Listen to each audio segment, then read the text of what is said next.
Assalamualaikum warahmatullahi wabarakatuh. Waalaikumsalam warahmatullahi wabarakatuh. Selamat pagi. Marilah kita panjatkan puji syukur kehadirat Allah Subhanahu wa taala karena telah memberikan rahmat sehingga kita dapat melakukan perkuliahan, perencanaan pembelajaran pada pagi hari ini secara online. Yang saya hormati, dosen pengampu mata kuliah, yang saya sebut dengan hormat Ibu Dr. Fatima A.R. Umar, MPD, dan teman-teman yang saya cintai.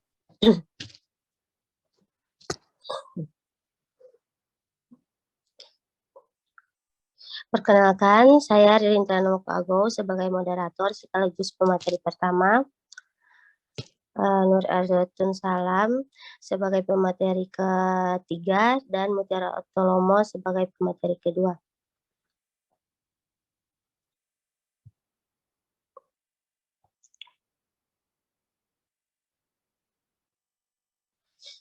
Baik, pada kesempatan ini kami akan mempresentasikan hasil diskusi kami tentang rancangan tujuan pembelajaran.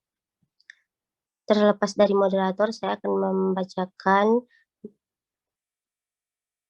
materi pertama.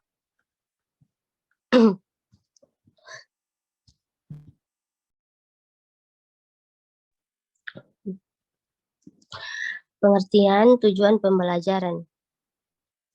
Tujuan pembelajaran adalah perilaku hasil belajar yang diharapkan terjadi, dimiliki, atau dikuasai oleh peserta didik setelah mengikuti kegiatan pembelajaran tertentu. Magner mendefinisikan tujuan pembelajaran sebagai tujuan perilaku yang hendak dicapai atau yang dapat dikerjakan oleh peserta didik sesuai kompetensi. Denoska dan Kavel mendefinisikan tujuan pembelajaran adalah suatu pernyataan spesifik yang dinyatakan dalam bentuk perilaku yang diwujudkan dalam bentuk tulisan yang menggambarkan hasil belajar yang diharapkan. Tujuan pembelajaran merupakan arah yang hendak dituju dari rangkaian aktivitas yang dilakukan dalam proses pembelajaran.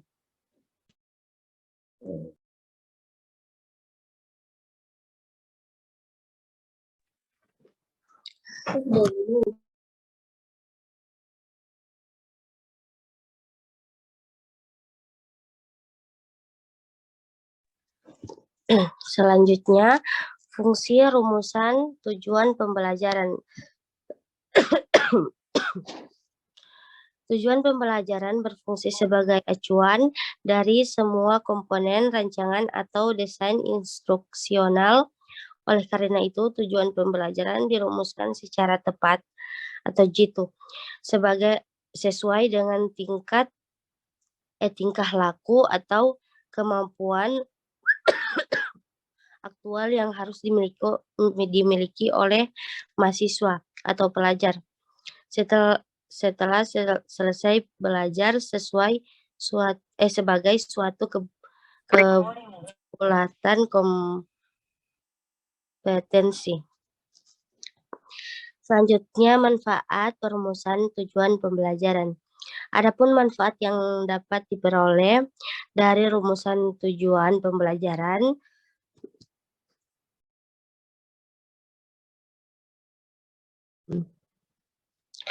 yang pertama, menentukan tujuan proses pembelajaran. Yang kedua, menentukan persyaratan awal pembelajaran. Yang ketiga, merancang strategi pembelajaran.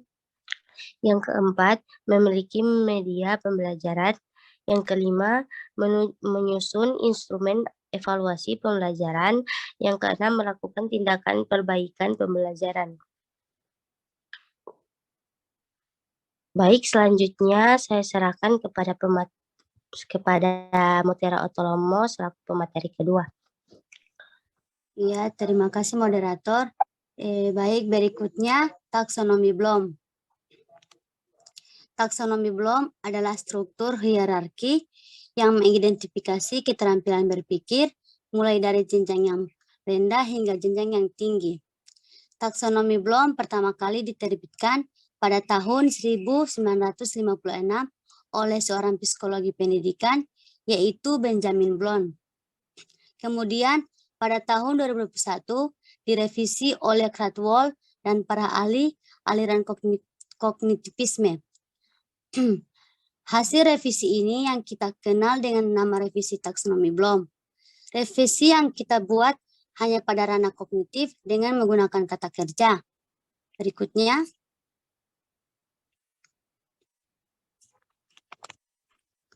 Berikutnya, taksonomi Bloom dibagi menjadi 3 ranah, yaitu yang pertama kognitif, afektif, dan psikomotor.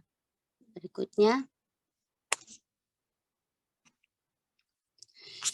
Baik, yang berikutnya yaitu yang pertama taksonomi tujuan kognitif.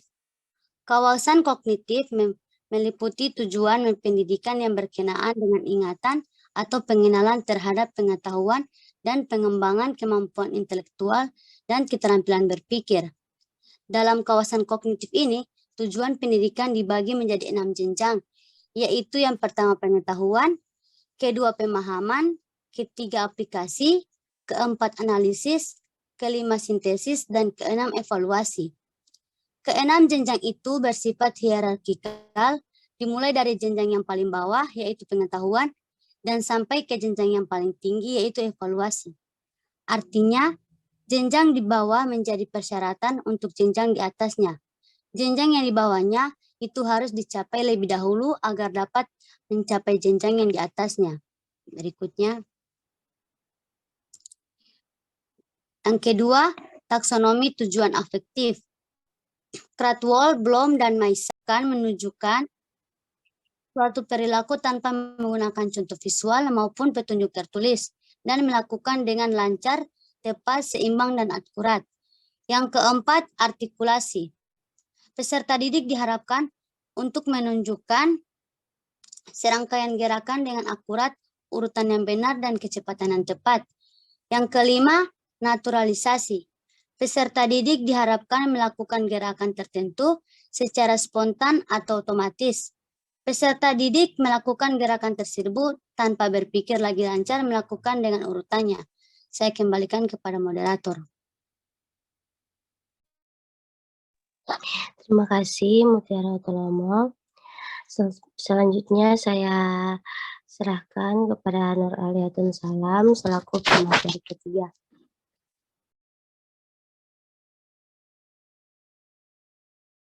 Baik, terima kasih atas kesempatan yang diberikan. Selanjutnya saya akan melanjutkan materi yaitu perumusan tujuan pembelajaran.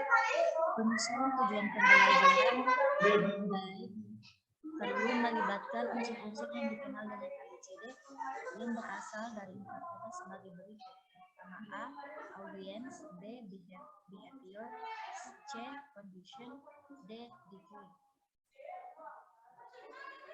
Yang pertama, audiens adalah pelaku yang menjadi kelompok sasaran pembelajaran yaitu siswa. Dalam tujuan pembelajaran harus dijelaskan siapa siswa yang mengikuti pelajaran itu. Yang kedua, behavior adalah perilaku spesifik khusus yang diharapkan dilakukan peserta didik setelah selesai mengikuti proses pembelajaran. Yang ketiga, condition adalah kondisi yang dijadikan syarat alat yang digunakan pada saat peserta didik diuji kinerja belajarnya. D adalah derajat atau tingkat atau keberhasilan yang diperlukan harus dicapai peserta didik dalam mempertunjukkan perilaku hasil belajar. Berikut ini adalah contoh perumusan tujuan pembelajaran.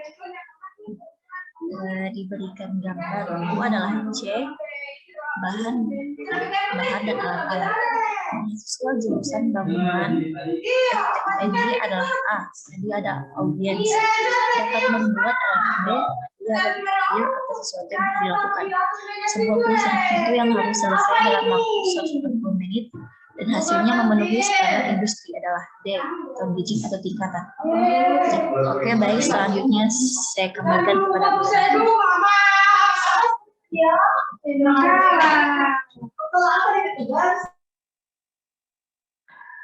Selanjutnya kami membuka 4 pertanyaan.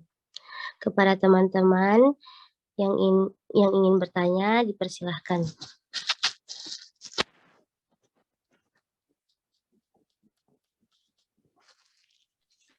Izin bertanya, moderator. Silahkan, Rahmiati Yusuf. Baik, terima kasih atas kesempatannya. Saya ingin bertanya, yaitu mengapa kita perlu membuat suatu perencanaan pembelajaran sebelum melakukan kegiatan pembelajaran. Terima kasih. Terima kasih. Selanjutnya ada yang ingin bertanya?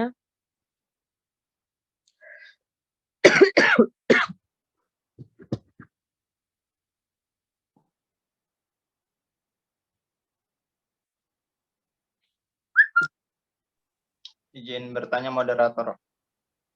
Ya, silahkan Ilham. Ya, baik. Izin bertanya, yang jadi pertanyaan saya itu, apakah taksonomi tujuan kognitif, afektif, dan psikomotor memiliki keterkaitan secara langsung, dan apakah ketiga taksonomi tersebut bisa dilaksanakan secara bersamaan? Saya Baik. kembalikan. Baik, terima kasih Ilham. Selanjutnya ada lagi yang ingin bertanya?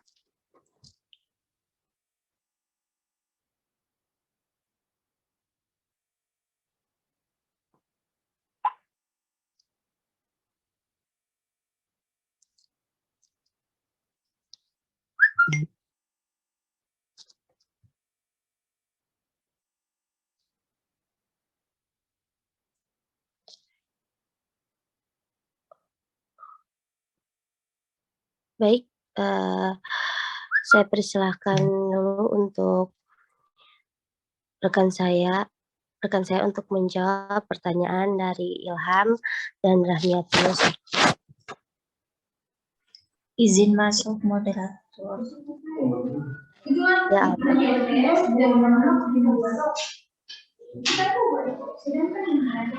Ya, baik. Apakah suara saya terdengar? ya. Oke, saya akan menjawab pertanyaan dari saudara Ilham. Apakah tujuan taksonomi yang ketiga anak itu memiliki keterkaitan secara langsung, dan apakah ketiga taksonomi tersebut bisa dilaksanakan secara bersamaan? Oke, baik, inilah jawabannya. Menurut saya, ketiga taksonomi tujuan tersebut saling berkaitan sebab tiga ranah tersebut berasal dari taksonomi Bloom. Nah, taksonomi Bloom ini adalah salah satu contoh model yang digunakan untuk merumuskan tujuan pembelajaran, dan bisa saya bilang taksonomi tujuan kognitif, afektif, dan psikomotor ini dapat dilaksanakan secara bersamaan. Oke, baik, selanjutnya saya kembalikan kepada moderator.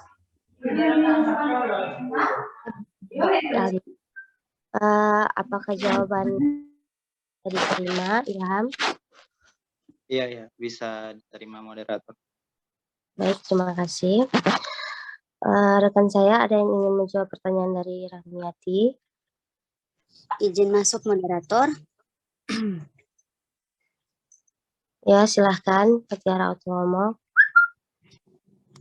Baik, saya akan menjawab pertanyaan dari Rahmiati Yusuf, yaitu yang ditanyakan mengapa kita perlu membuat suatu perencanaan sebelum melakukan kegiatan pembelajaran. Yaitu jawabannya, perencanaan pembelajaran ada hal yang paling pertama yang harus dilakukan oleh seorang guru sebelum melakukan proses belajar mengajar berlangsung.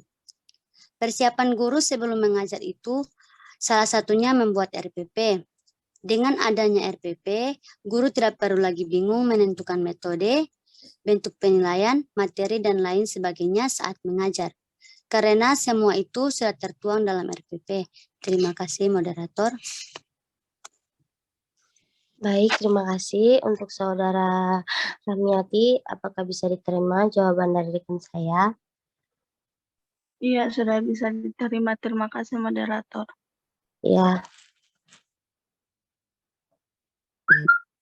Selanjutnya, apakah teman-teman ada yang masih ingin bertanya? Masih tersisa 2 pertanyaan.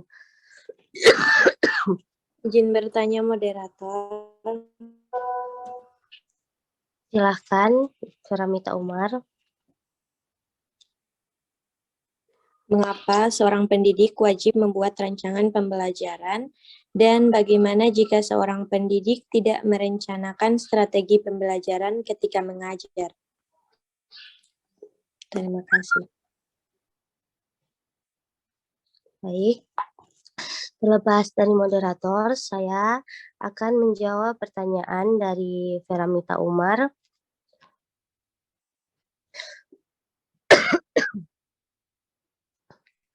Jawabannya, pentingnya menyusun RPP agar mengarahkan guru untuk rancangan sebuah metode pembelajaran yang disenangi siswa. Rencana metode pembelajaran tersebut sangat memungkinkan dilakukan variasi oleh guru. Tanpa perancangan, guru tidak bisa melakukan proses pembelajaran dengan baik. Guru tidak memiliki gambaran tentang tujuan yang ingin dicapai. Guru juga tidak bisa menentukan arah dan cara yang dipakai dalam pencapaian tujuan pembelajaran. Terima kasih. Baik, apakah jawaban saya bisa diterima, Saudara Feramita Umar?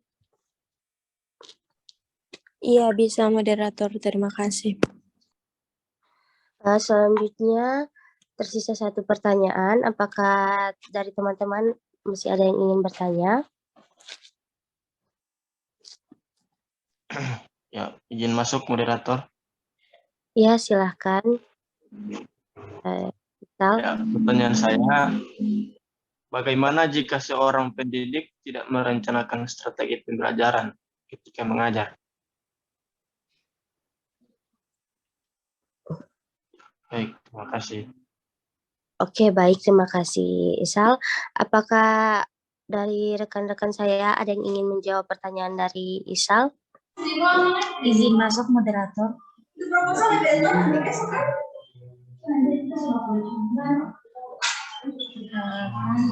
Saya akan menjawab pertanyaan dari Ahmad Badu. Tadi pertanyaannya itu bagaimana jika seorang pendidik tidak merencanakan strategi pembelajaran ketika mengajar. Nah, tanpa perencanaan, guru tidak bisa melakukan proses pembelajaran dengan baik. Guru juga tidak memiliki gambaran tentang tujuan yang ingin dicapai, sehingga guru juga tidak bisa menentukan arah dan cara yang dipakai dalam mencapai tujuan pembelajaran. Jadi menurut saya, untuk merencanakan strategi pembelajaran ini sangat penting. Oke, baik, itulah jawaban dari saya. Saya kembalikan ke moderator. Terima kasih, Alia. Untuk saudara Ahmad Badu, apakah jawaban dari rekan saya bisa diterima? Ya, bisa moderator. Oke, baik. Teman-teman, jika ada yang ingin memberikan tambahan jawaban atau sanggahan, saya persilahkan.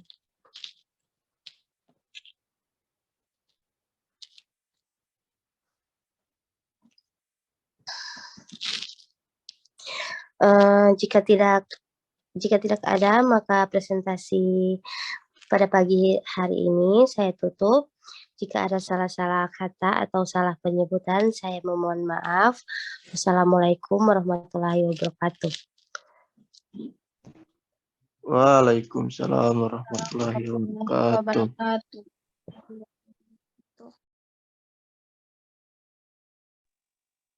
Ya baik, jadi Ana mau ambil alih sebentar dulu.